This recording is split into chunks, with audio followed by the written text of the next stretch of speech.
Hello everyone, আসসালামু আলাইকুম ও রহমতুল্লাহ। আইএলস রাইটিং টেস্ট 2তে বোথ সাইড প্যারাগ্রাফ আসুক, ডিগ্রি আসুক, advantage, disadvantage, cause and effect, opinion base যাই আসুক না কেন, একটা প্যারাগ্রাফে যদি একটা বিষয়ের উপর আপনার মতামত দেওয়া লাগে তাহলে এই জায়গায় বডি হবে দুইটা। মানে আপনি দুইটা বডি বানাবেন, একই বিষয় হোক। আর যদি ডিসকাস বোথ সাইড বলে তাহলে তো দুই সাইডে দুইটা বডি হবে, তাছাড়া কনক্লুশন হবে। মোট হচ্ছে ইউনিভার্সাল জিনিস থাকবে চারটা: ইন্ট্রোডাকশন, বডি 1, বডি 2, কনক্লুশন। এর মাঝে একটা অপিনিয়ন বেস থাকলে একটা অপিনিয়ন বাড়তে পারে, অপিনিয়ন নাও থাকতে পারে। এখন প্রশ্ন হচ্ছে, আপনার রাইটিং টেস্ট 2তে যাই আসুক না কেন, আপনি ইন্ট্রোডাকশনটা প্যারাফিস করার পরে বডি 1-এ যেই কোনো বিষয়, এটা যদি বোথ সাইড হোক, ডিগ্রি হোক, আপনি একটা রিজন চিন্তা করবেন, যে একটা কারণ তুলবেন। এই জায়গায় একটা রিজন তোলার পরে এই কারণটাকে এটার সাথে আরেকটা ছোটো কারণ যোগ করবেন, কি দিয়া?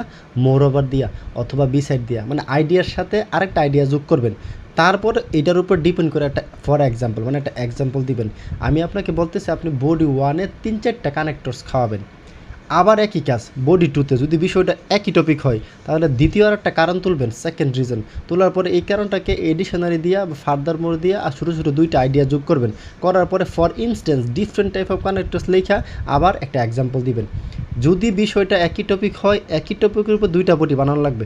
আর যদি দুইটা ভিন্ন টপিক হয় তারপর আপনার দুইটার বডি বানানো লাগবে। মানে প্রশ্ন আপনি যাই কিছু বানান না কেন, আপনি কানেক্টরস ইউজ করছেন, আইডিয়া যোগ করছেন, এই দুইটা বডিতে আপনি 6টা কানেক্টর ইউজ করছেন। তারপরে কনক্লুশনে যাবেন। কনক্লুশনে গিয়ে অলদো দিয়া দুইটার পক্ষে বিপক্ষে একটা কথা বলবেন। ইফ কন্ডিশনাল অথবা কন্ডিশনাল দিয়ে আরেকটা কথা বলবেন। প্রশ্ন হচ্ছে, আপনি এই লেখাটার ভিতরে যদি মিনিমাম 10-15টা কানেক্টরস ইউজ করতে পারেন, মিনিমাম কমপক্ষে 10টা কানেক্টরস ইউজ করতে পারেন, তাহলে একই লেখার উপরে অনেকে 6.5 পাবে, অনেকে 6 পাবে কমপক্ষে। এই কারণে কানেক্টরস রাইটিং টেস্ট ইউজ করা খুবই গুরুত্বপূর্ণ। আপনি যাই লিখেন না কেন, কমপক্ষে 2-3টা, বডিতে 3-4টা, বডি 2-তে 3-4টা, কনক্লুশনে 3-4টা কানেক্টরস আছে কি না এগুলো আগে নিশ্চয় করেন, এগুলো আগে নিশ্চিত করেন। এগুলো নিশ্চিত করতে পারলে যেই ক্যাটাগরি কোশ্চেনে আসুক না কেন, যেই প্যাটার্নে পড়ুক না কেন, প্যাটার্ন কিন্তু একটাই, একটা ইন্ট্রোডাকশন, একটা বডি 1, একটা বডি 2, একটা কনক্লুশন, এর মাঝে একটা বডি বাড়তে পারে। ঠিক আছে, অপিনিয়ন বেসড হইলে জিনিসপত্র একই, শুধু কানেক্টরস ইউজ করছেন কিনা এই জিনিসগুলো ফোকাস করেন। ইনশাল্লাহ আপনার রাইটিং টেস্ট একটু ভালো হবে।